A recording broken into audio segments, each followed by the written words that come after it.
It is the act of committing the crime. 1 pro reo, 2 actus reus, 3 mens rea, or 4 aberratio ictus. Ang tamang sagot po natin dito is number 2, actus reus. Tumpak! No? Dalawang pagpipilian natin, actus reus at mens rea. Pag sinabi po nating actus reus, yan po yung ating guilty act. No? Kaya nga actus reus. At saka syempre, ito naman pong mens rea, ito po yung ating guilty mind. No? Ang clue po natin dito, mens, nagsastart sa letter M, mens, mind. Ulitin po natin, no? Actus reus, guilty act. Okay? Mens rea, mind. Okay po, no? So ito po, no, para kumbaga ito po yung essential element na meron tayo on criminal liability. Paano po natin nakikita yan? No? Halimbawa, no? Halimbawa, bigyan lang po natin ng example. Halimbawa, si Juan ay naglalakad sa isang mall na napakaraming tao, no?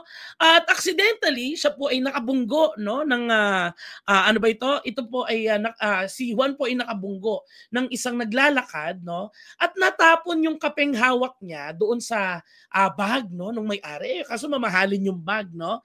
So, nung nagkaroon po ng analysis, no, of course, ito pong si Juan, natapon niya, no? Kumbaga, na-spill niya yung coffee, na-damage yung bag.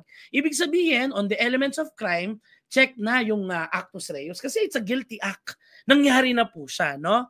Pero nung tinanong po, no, nung tinanong po itong si Juan, no, bakit mo tinapon o bakit mo natapon, no, itong kapeng ito sa mamahaling bag? Sabi niya, naku, hindi ko naman intention, hindi ko nga alam hindi ko nga alam na meron pala akong makakasalubong no, aksidente lang ito, aksidente lang ito. No, ibig sabihin, no, yes, meron siyang guilty act, pero wala siyang guilty mind. Hindi niya naging intention, no? In view of that analysis, ang magiging legal outcome po natin, this is not a crime because there is no intent.